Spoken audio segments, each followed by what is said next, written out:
Welcome back to the show. I'm joined by relationship expert Francine Kaye. I'll be speaking to her in just a moment. Now, Francine is here without hat, but with fantastically delicious tan, yes, might I say. Yes. Nice holiday? Yes, thank you to everybody at the Hyatt Regency Tabor Heights for a wonderful, wonderful time. Yeah, it was great. Really? Yeah, fabulous. Oh, really good. lovely. Well, it's done you proud. You Yeah, look fantastic. Some pretty interesting stories to chat through with you today. You apparently have tried this. The first story is from the Express. Shut up and date me is the headline. Basically, if you just can't be bothered with the small talk and you can't be bothered with finding out the minutiae of somebody, sit and just stare at them for 3 minutes, apparently. What? Are you trying to encourage some kind of telepathy? What is this? It is connection? Yes, connection. It is exactly like that. So I've done this. It's a very strange thing to do. You sit or you stand and you just look into somebody's eyes. And when I look into your giggling. eyes... Well, no, this is exactly what happens. So with some people, you're going to giggle. You are going to laugh. You're just going to look in their eyes and laugh. There's something about the quality of their eyes that's going to make you smile and do that. And then I've stood in front of other people and cried my eyes out.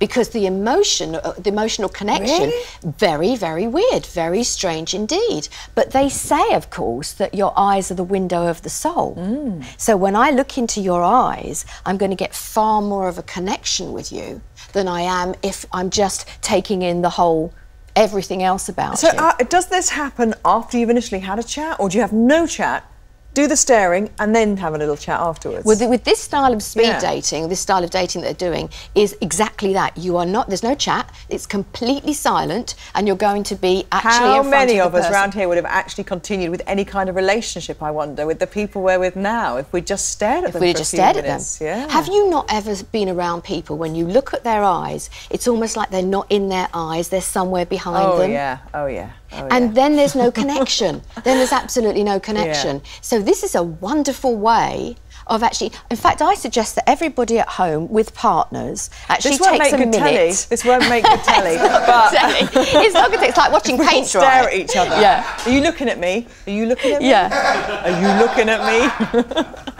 Yes. And just keep it going for a minute. It's not an easy thing to do. The last time my husband and I had 3 minutes of just looking at each other like was probably when we got married. I don't think. Yeah. Yeah. It's just that bit where you look at each other and, you know, when you're just saying I do, or in the case of a lot of my people, saying I don't anymore. Let's move on to people who just won't give up on marriage. Are they eternal optimists? This is a Daily Mail story. 5th attempt, some of them, you know, still going for it. Or are they just unrealistic and perhaps they should just slow down on the expectations and perhaps less is more in the case of marriage, do you think? I have people calling me and saying, you know, I've been in a lot of relationships. I always seem to attract the same kind of woman or man. And I say, that's very interesting. So how many of these relationships have you been in? And they say, well, 3 or 4. And then I say, well, you know what? The common denominator is you. So now, actually, what we're saying is, if there's a higher incidence of divorce in 2nd, 3rd and 4th marriages in comparison, which there is, the common denominator has got to be you, because you take yourself with you into every relationship. Yeah. You may think you're going to be swapping somebody in for a new model, but because you take you with you, when the conflict does come in the relationship, you are going to react the way that you have always reacted. And that person is then going to appear to be the same as the other one. So the reason why people keep doing it is because they're hoping that this time it's going to be different. And what they need to do is actually check out what goes on for them, how they get triggered, and how they might end up being all right with the first person of if course, they just did a bit of that, of course. I mean, as I've said to you, save themselves thousands of pounds on legal fees. But I've said to you, you know, the point about it is you can be probably in relationship with anyone. The only time basically I can't fix a relationship is if you just don't fancy the person anymore, if the chemistry's gone. But generally, we are in relationships with imperfect, perfect partners. So all our partners are imperfectly perfect. And our job is to be able to get past our upsets and hurts and not think of them as triggering that for us. In fact, thinking of them as giving us the gift to get over that. Does that make sense? Absolutely, yeah. Yeah, and then that way, when you go into your 2nd or well, you wouldn't need to go into the 3rd. No, but by the time you went into the 2nd, happened, well, if and you had to, yes, then that's different. Then that's different, you know. Yeah. You can't do anything about that. But yes, take a look at yourself, because if you've had 2 or 3 or 4 of them, then you are the common denominator. You just might like cake and white dresses. There is that as there well, could be that. There could be that, yes. In which case, just have a party. That's it, you know, and don't bother with all of that legality stuff. Let's move on to the prenuptial, but with a difference, because this is cohabiting prenuptials. So getting a contract together before you even live together. Another male story. Leave your toothbrush in my bathroom, I'd better call my lawyer first. Sometimes living with somebody just happens, doesn't it? You know, you start staying at each other's houses more or whatever.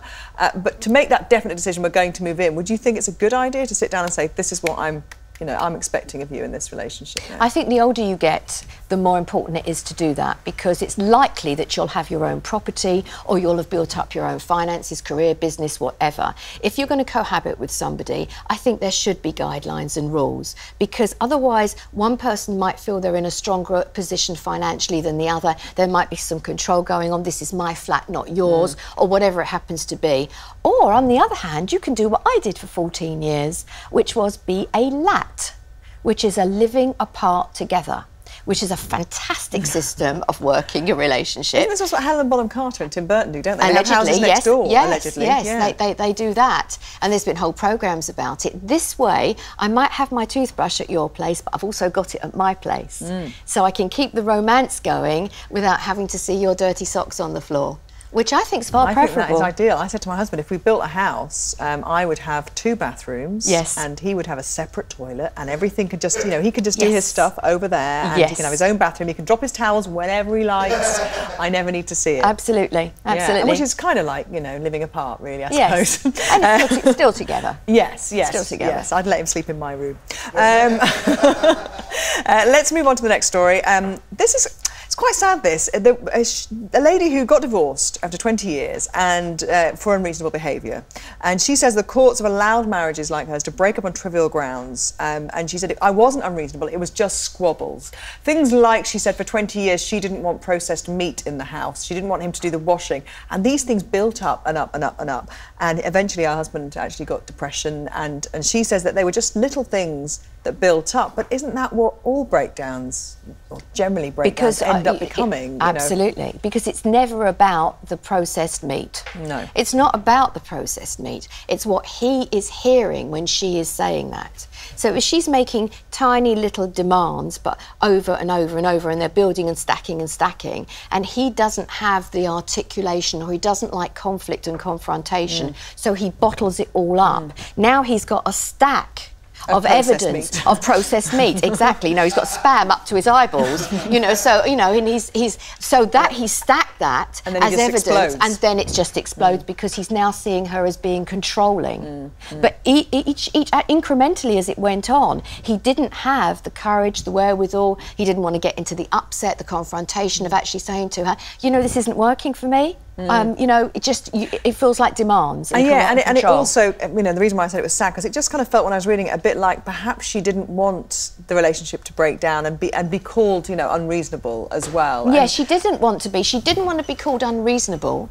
and she didn't realise, because he never actually gave her the cues and clues along the way where she could put it right. So she didn't have a chance to put it right. So who's at fault? You know, because she thinks she's doing nothing wrong. It builds up and he doesn't say anything. Is he at fault for not saying something sooner, or...? They both are. They both are. Her for not thinking that there might be cues and clues here because he's withdrawing and not saying very much at all, and him for not having the courage to say anything.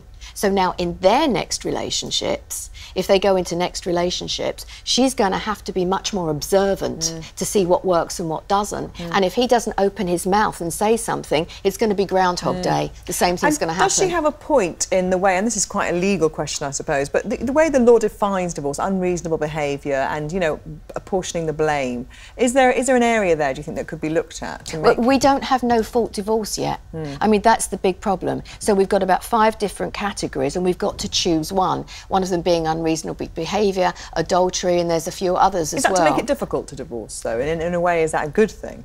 I just think they just haven't come up with, you know, they haven't really realised that a no-fault divorce might make it easier all round. Because do you ever see a no-fault divorce in your experience?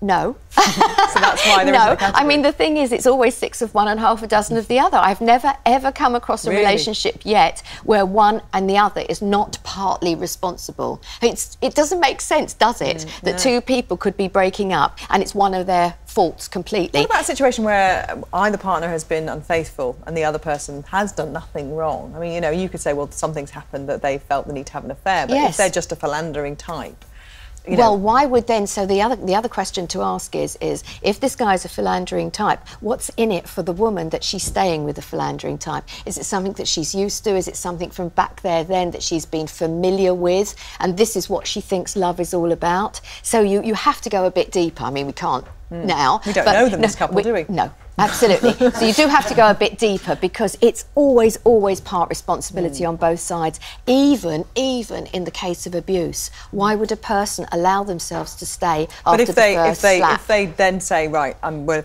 you know, splitting up after that first slap, perfect. Then they are not at fault. Let's no, be clear, then they're taking responsibility for their lives to move forward. Yeah, absolutely. Absolutely. Yeah. And we would never ever suggest anybody would stay in any situation, not even verbal abuse either. Just get out of there and then question yourself, then say, okay, so how did I even get into this in the first place? What was familiar about it?